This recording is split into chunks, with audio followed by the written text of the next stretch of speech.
Welcome to Whitetail Rendezvous Podcast. This is Bruce Hutchin, host and executive producer.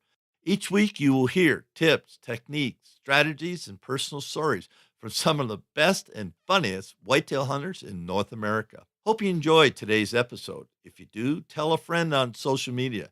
If not, tell me and I'll make it better. Thanks for listening, folks. This is Whitetail Rendezvous, episode number 416.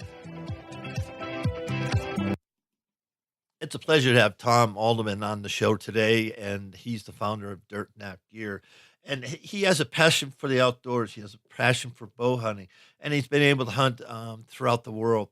And one of the things he was challenged always, he just couldn't find the right broadhead. So he created one, and he created it with his friend Mike Osborne, and they're right there in the Kansas City area. They developed a blade that has won national acclaim. And the biggest thing, take this to note, folks, he's built the business basically on social media. And what you folks have told him, he's taken some of the ideas and incorporated in his broadheads. And the power of social media is huge. And if you like the show, tell a friend and let's get Tom some coverage because he's a heck of a guy. He's got a great product and he tells a great story. Welcome to another episode of Whitetail Rendezvous. This is your host, Bruce Hutchin. We're heading out to Kansas City, and we're going to meet with Tom Addleman. And Tom is an attorney, a practicing attorney, but he's the founder of DirtNap Gear. Tom, welcome to the show. Thanks, Bruce. I appreciate you allowing to have me on today. I'm pretty excited. And folks, in my prior life, I used to call on people like Tom or attorneys like Tom, and that's how I made my living. So it's kind of fun to get back into the attorney's office and talk a little about Westlaw. If you don't know what that is, it doesn't matter. But having said that, DirtNap line or gear, let's talk about that, how you get started, because that'll help us get through the whitetail portion of the show. You bet. I've always been a big outdoorsman and hunter, and I was able to, there for a while, pre-kids, I was traveling quite a bit internationally to do some big game hunts, and then a lot of just, obviously, whitetail as much as I could, everywhere I could. And, like everybody else, you think you know what you want or what you want in a broadhead, and there's some things that I wanted that weren't out there. So just kind of started designing a few things and came up with our line of DirtNap Gear broadheads. There's a DRT and the BMF, but in Bruce, in its cleanest form, what the difference in ours is ours is a fixed blade broadhead. It's Teflon coated and it's got a lifetime warranty. But the big thing we offer that I always wanted, and surprised no one else has done, is it's called a modular weight system. And so you can shoot our broadhead as 100 grains, or you put this little patented collar we got on it.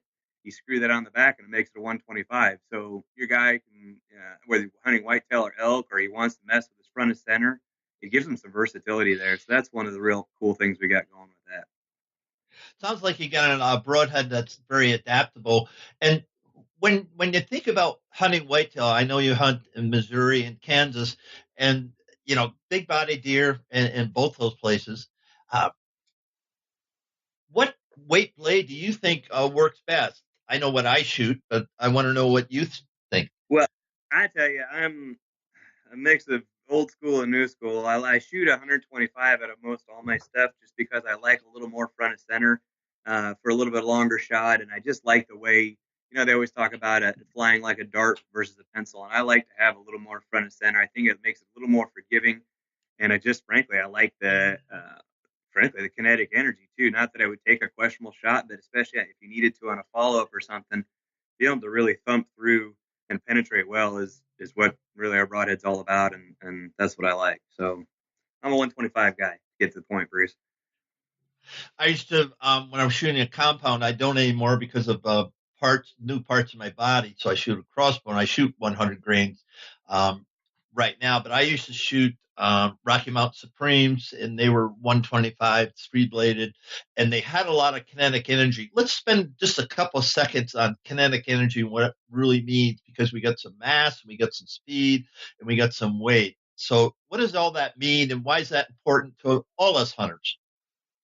Well, I think it's important because we make just full disclosure, a hybrid that has expandable portions of it. And so I'm not dogging on that, but what we get into sometimes is an expandable will lose so much energy when it's opening, and that will really hinder not only your penetration but your energy on carrying through. And so that's what I like about a fixed blade or even a hybrid is it tends to carry that momentum because it's not losing energy when it strikes the animal as far as opening blades or anything of that nature. So I guess in its cleanest form, it's like it just keeps energy and motion stays in motion. And when you lose energy through mechanical parts or through opening or closing of different things, you're automatically slowing your energy and your penetration. So So, is there a foot pounds that you should look for in any kind of broadhead that you're shooting? Kinetic energy equals X. not necessarily. I would say they're obviously dependent on the game, but if we're mostly whitetail, which is the majority of our guys. I mean, we do sell a big heavy head for dangerous game, 150 grain all steel and a 175. But for our normal or most of our audiences is whitetail, I like to see more that their spine matches their draw weight and their arrow, the grain weight on the tip, and making sure that equation all equals out.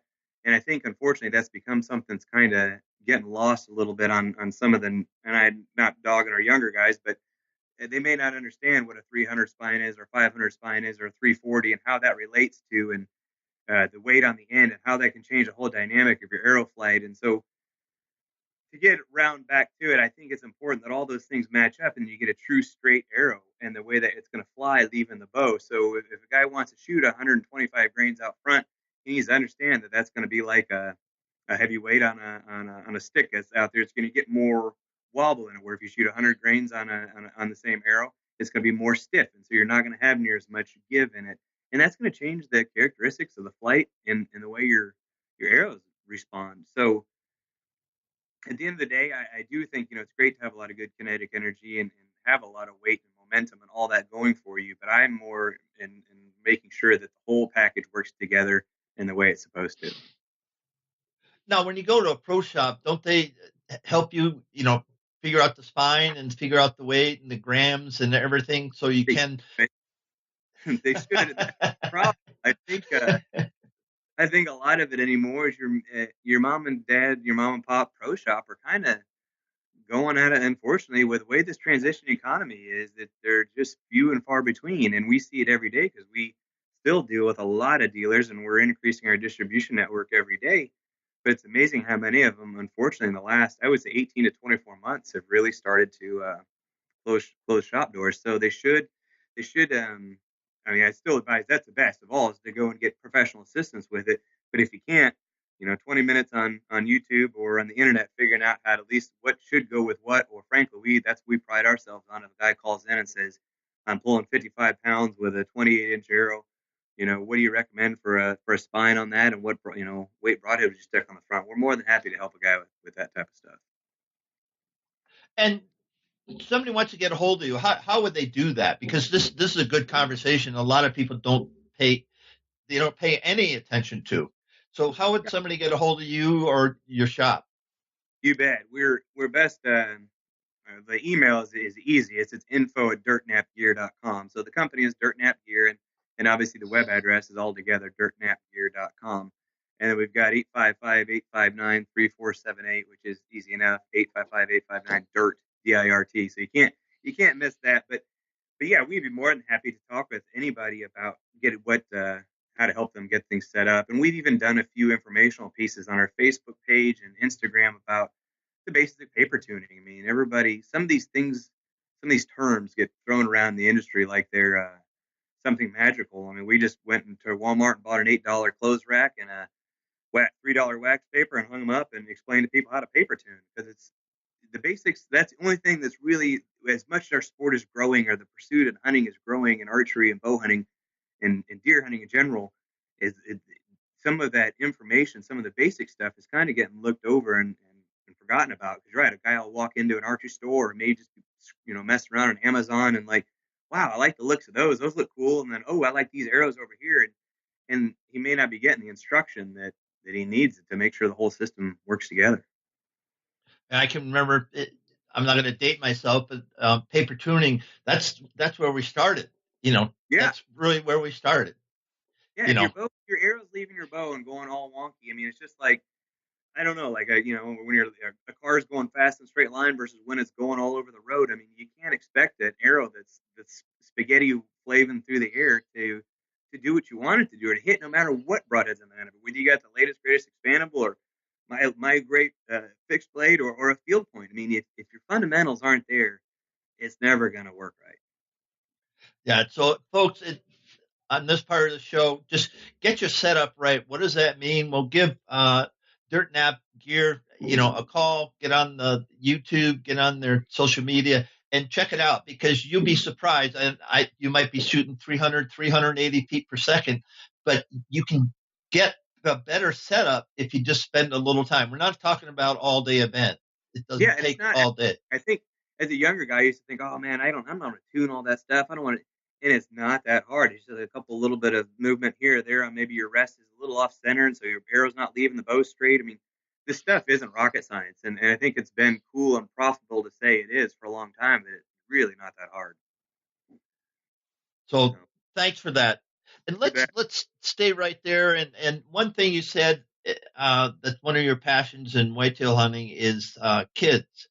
What does that mean to you, and what are you doing about it? Yeah, I was fortunate. I've got twin boys that are 6 years old, and I just love taking them out and get. We've been shed antler hunting since probably they were 2 years old, and every year. At first, I was almost worried I was going to wear them out and they weren't going to enjoy it that much. We did a lot of it on four wheeler, but now we're walking and they just love it. They absolutely love that aspect of it. They love helping me now get out there and kind of put in some food plots and all that. We'll talk about it in a second, but I like getting them involved because I was fortunate that my dad took me out at an early age, and he would never really was a big whitetail hunter, but he was small game and rabbits and squirrels, and we spent a lot of time together, and that made a huge impact on me. And I'm trying to do that the same with my kids, and frankly, even through the company, we try to donate a lot of products to young hunters that may or may not have a parental figure that is in the outdoors and understands it. So we kind of frankly allocate a certain amount of our budget to giveaways to help kids and to explain things. And there's so many great programs now that are getting out there, even just archery in the schools, and a lot of these things are helping. But I mean, what I'm getting at is I just think that's such an important thing. Is not only it's cliche, not only is that the future of our sport and our hobby and our passion because it is, but it's also helping kids because we're in a day and age now where it's easier to get caught in front of a glowing screen, whether that's a computer or whether that's a cell phone or whether that's a video game. Just getting kids outdoors and getting back to the basics is such a valuable experience for them and a rewarding experience for you. And thanks for that. Do you kids help you now? Are they bow hunters? Yeah, well, we started off with recurves, and we started real basic little. And there were three. I think they're little bare green fiberglass recurves. We started with those. Now we're up to they're compounds, but they're not much more than wheels on the same on the same bow. And then I just got them, but their birthday isn't until the end of September. I bought them actual little Hoyt compounds now that are adjustable from 15 up to I think gosh, I don't know, it's like 50 pounds. It's a huge range, and the draw links go all the way from I think 12 or 13 all the way up to 28. And so these little bows are going to be great. I'm starting with a whisker biscuit and a basic 3-pin sight, and so yeah, we go out, especially this time of year, like everybody in the world. We go out there and we got our deer target set up in the backyard, and usually after dinner we'll go out there and throw a few arrows every night, and then and they enjoy that a lot, and I do too. So Are they shooting fingers or releases? right now we're shooting fingers. I'm ready. I think we're That almost a boy. but they're fingers kids right now. Yeah. A lot of games been killed with fingers. I mean, and Oh, I never shot a release when I was shooting the compound. I always shot fingers just cause no reason. right. I just that's what I did. One less piece of equipment. And that's the biggest thing when I started hunting out west. I wanted to minimize everything because when you're slugging up those mountains, I don't want one other piece of gear that I have to be responsible for. Well, and I agree. Even as simple as it is, I mean, of leaving the dang release in the truck, you may not be going 500 yards out from the farmhouse or from the farm lot you parked in, but you get up and you're standing. I mean, you're up there without a release anymore. You're anymore because people don't know how to shoot fingers very well, so you're kind of out of luck. But yeah, that's definitely something to think about. Yeah, and that's good.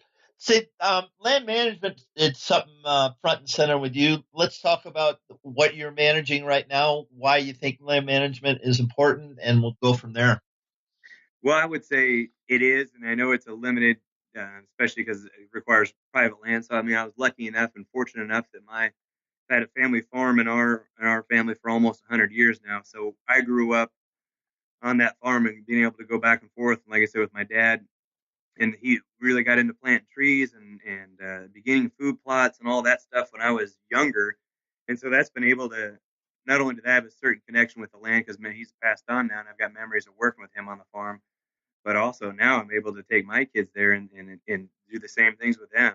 Like literally last weekend, we were out working up some of our food plots and getting them ready, and then getting our trail cameras out, and so the boys will know, whether that's the big eight or the monster. We start in. Well, it's not always for the biggest deer, or it's just the enjoyment of watching the deer grow, and that's legit. I think there's something to be said for a guy wanting to hold out and have that specific deer, and especially when you're in land management and you're watching your herd and which ones you think are ready, old enough, mature enough to shoot. But we also try to keep it fun. It's my brother and I, and he's got a couple kids and my kids, and we've got my brother-in-law. And so we all kind of have rules for ourselves on what or what not we would consider shooter for an adult.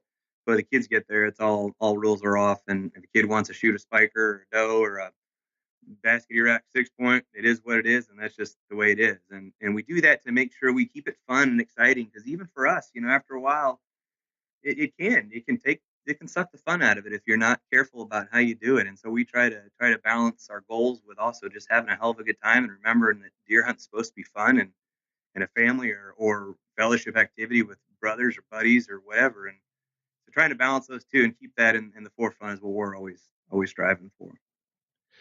What specific steps have you taken over the last couple of years to improve the habitat on the farm?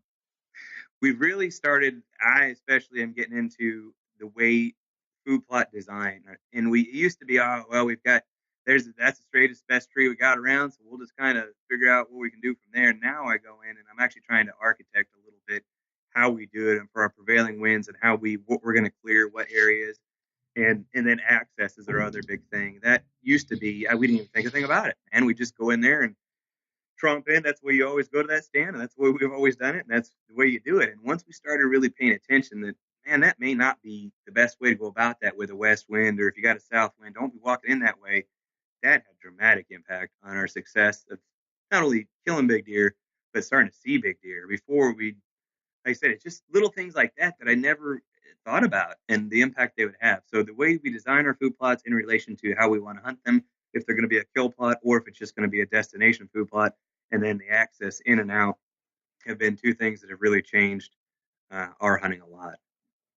Well, you mentioned just a couple of things. One, and I believe you've got to stock your stand, and you have stands specifically set up for specific wind direction. But you also said it's a destination food plot or a kill food plot. What's that? What's the difference of those to you? At least on our place, we've got varying amounts of cover, and it's been CRP and mixed wood lots for a long time. And like I said, we planted so many trees, literally probably almost 40,000 trees, that they're really starting to grow up really thick. And so we've created what I'd say a destination food plot is we've got a couple that they're not huge, acre and a half, 2 acres, maybe three at the max, where we've gone in and cleared out big areas. And we try to keep those the very interior of our farm to where the deer can go there and feel comfortable. We really don't hunt those. It's not that we stay out of them necessarily, but those are areas where they go in the center area of our farm where they can go in and eat unpressured and get away. And then we've got our kill plots, which are normally often in a thicker area or on the periphery of ours, and they'll be maybe a swimming pool size, a little bit bigger, a little bit smaller, depending on what we can get our equipment into to work. And we keep those really small, really tight, and those are the ones we really watch our access in and out of. And those are more for either staging area for deer to come in and out, or sometimes you'll get your group of does that'll like one or two of those, and then obviously when rut comes around, then we're ready to rock. So Now, on your kill plots, how many stands do you have? I would say, on each plot, Yeah. we try to at least two stands per plot, and where I'd like to be doing more. We recently we're all getting older and fatter, so we've really converted a lot over to ladder stands now and getting away because we can because of the ability to access. I mean, if we were going on public land carrying stuff in, we obviously wouldn't. But right now, we've been converting over to a lot of ladders, and we try to at least have two. Obviously, our predominant wind in our area is generally a west and sometimes a northwest, and so we at least have those covered. and we always try to have one for a south wind, just in case it's a warm year and changing winds. What kind of crops do you put on these kill plots? We've been doing a little bit of everything. Some of my favorites is the old basic like Ladino clover. I like that a lot. We'll do winter wheat. We're doing a lot with Milo this year and seeing how that goes for the cold winter. We've always done turnips, and although I don't really care for them, for some reason our deer love those, and that's always a January. Well, December, January, February is when they really hammer those, and so it's that's good for that. I'm trying to think what else we've planted recently. We've done a few of the commercial blends and always had good luck with that. But as far as like any one in particular that I love or I think was great, not really. We messed with cow peas. I'm trying to remember what else. We constantly are experimenting to see what they like and always trying different things. You know, let's get back to the DirtNap gear and how did that really begin? You said you were looking for things, you're traveling, and let's talk about a little bit more about that company and what that means to you as you hunt going forward. You bet. It came about as a love. People love some guys are car guys or whatever it might be, and I've just always been a broadhead nerd. I've loved them, and I've always collected them. Frankly, I've got them probably going back to definitely the '50s. I've just always been I enjoy it, and so I started figuring out. I'm like, wow, I really like this, and I like this, but I'd like to make it the same weight where you could shoot it, 100 or 125 or 150, 175, and I want something indestructible but still going to fly well. And so I literally just sat down on a piece of paper and started scratching different designs out. And then I found, which is our DRT, stands for dead right there, is our basic two blade with a bleeder blade. And it's not a huge deviation from the old Fredbear razor head or the two blades you've seen for years. What ours is special on is we've got a design now to where it flies really well even at today's fastest bows. And we've tested it on some crazy fast crossbow setups, and it's a fixed blade rodhead that flies great and penetrates well, and it's tough. We've got a lifetime warranty on it. I mean, that says it right there. If it bends, breaks, or the guy has any problem with it, they send it back to us. We send them a brand new one. So we're that confident that it's a tough head. It flies well and penetrates well. So that's our kind of our I would say our prime racehorse is our DRT. Last year we brought out two new variants. We brought out it's called a BMF, stands for both mechanical and fixed, and it's still a fixed blade 1 inch cut. Sorry, the BMF is I'm sorry, the DRT is a 1 1/4, our fixed blade with a bleeder, and then this BMF is 1 inch on the fixed blade, and it's got two swing out blades that that are another inch and a half. And the good thing about them is I've always kind of poked fun at rubber bands or retaining clips. It doesn't have any of that stuff. It's all internal. There's an internal spring and cam system, so there's no rubber bands, no clips, no nothing like that on our hybrid.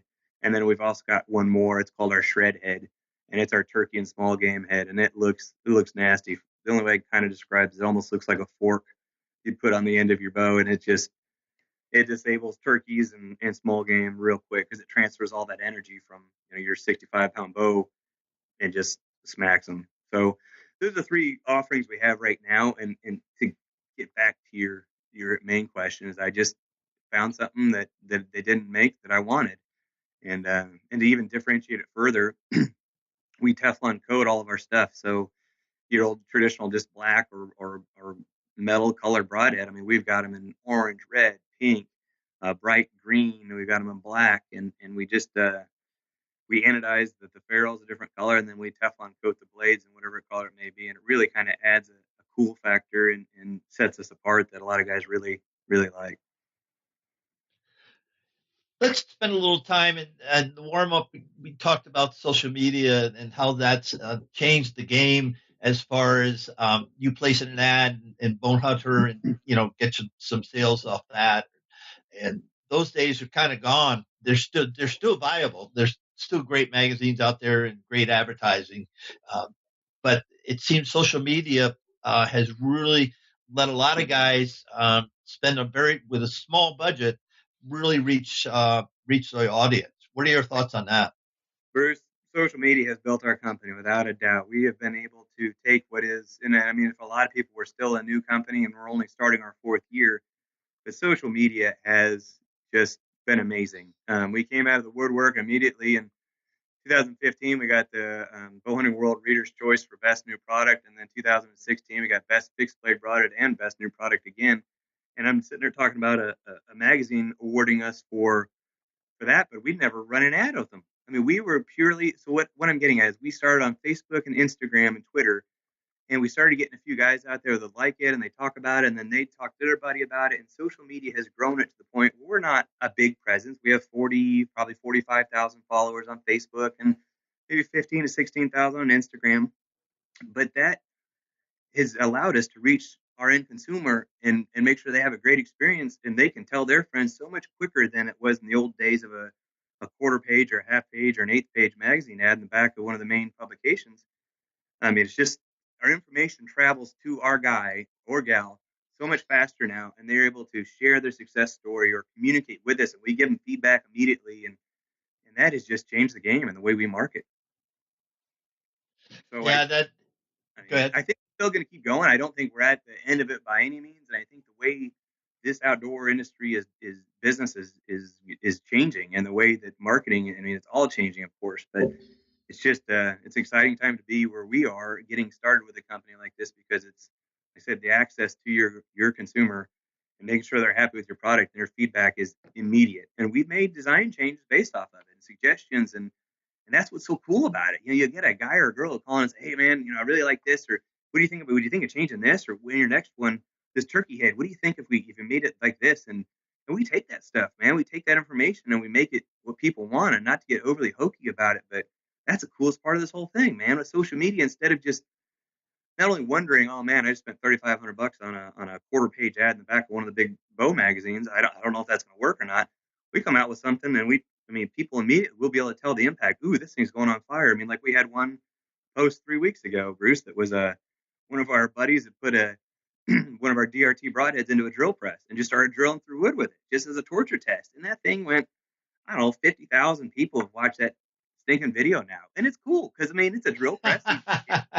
He starts drilling the DRT right through wood. I mean, and it was cool for us because it showed how hard, how awesome and dependable and heavy duty our broadhead is. But it's just something that your social media person was looking at that and smiling, and they only watched for 8 seconds, but they saw my product, they'll remember it, and that magazine ad can't do that for me, you know. No, I mean that. Just think of the impact. Yeah, It's a drill just hammering a piece of wood, and your broadhead spinning away.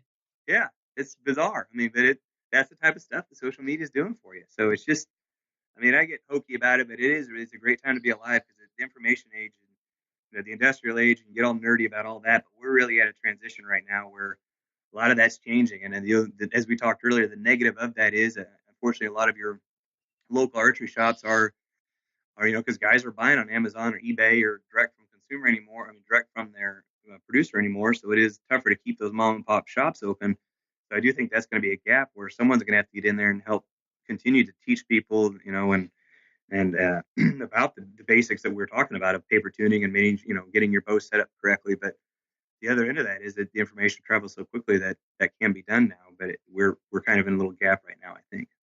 So Let's talk about the rut and why that's a favorite time of the year for you, and you get to hunt multiple states. And so, why do you like hunting the rut? I guess in our area, and I would define the rut.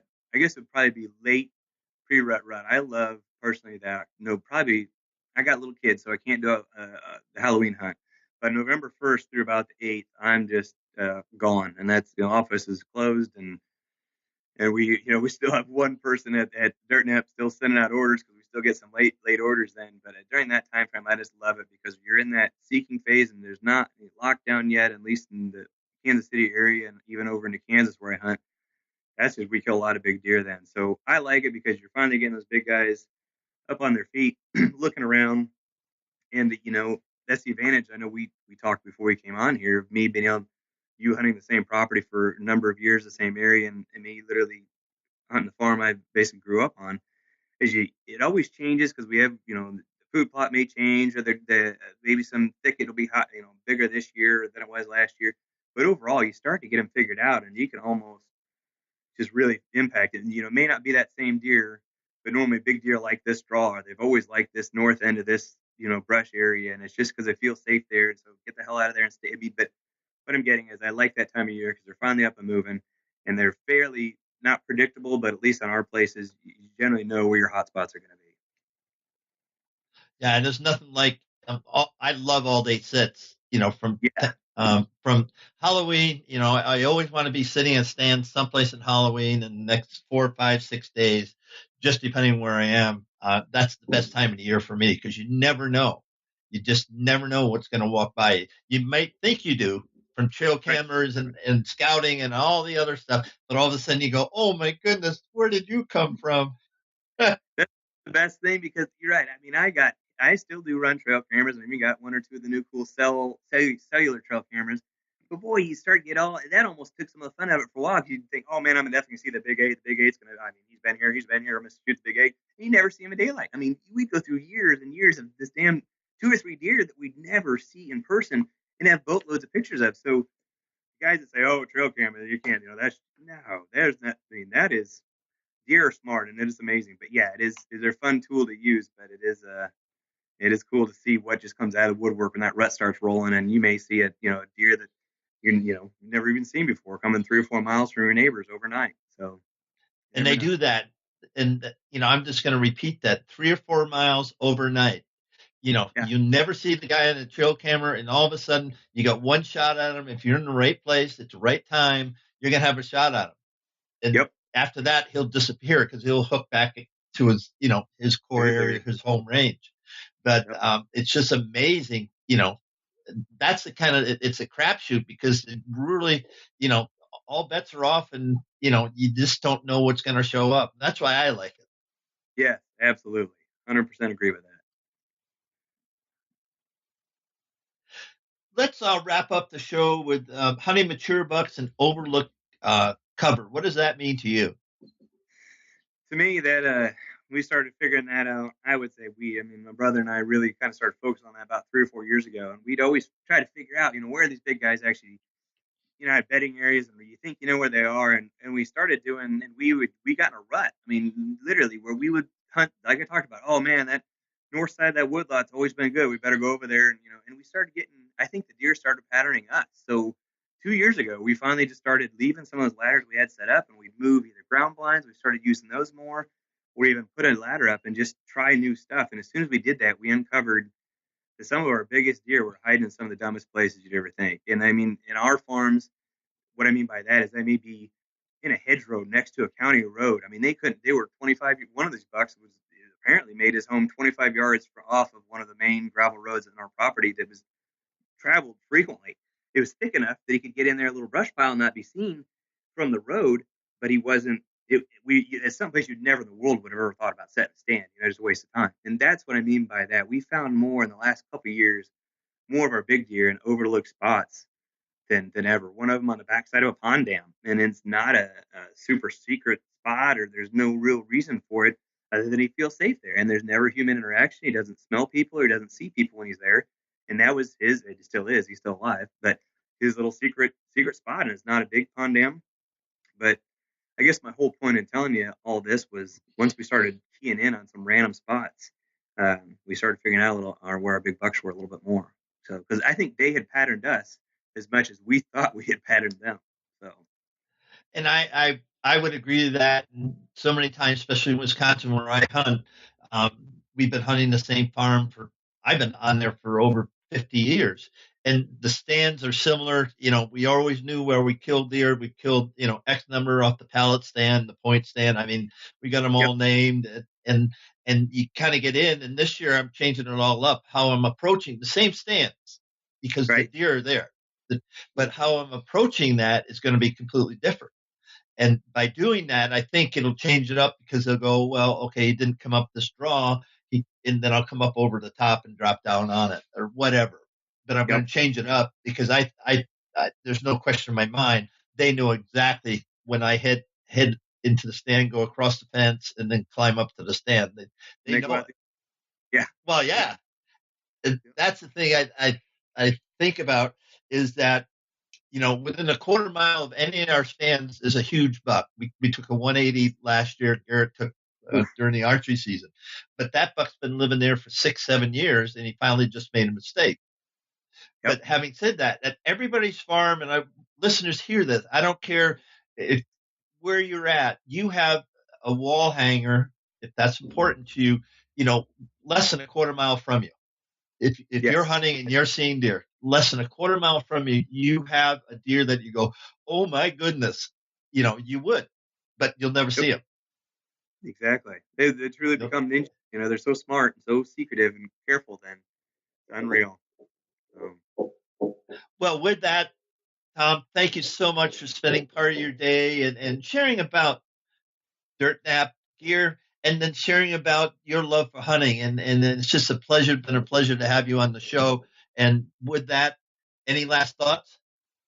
No, Bruce, I just want to say thanks for having me on and enjoy your podcast. I'm just glad we got the opportunity to do it. And I do want to thank you for getting to talk about this stuff, because this is what I love talking about, and I know you do too. And it's just good to get to visit with someone on like-minded.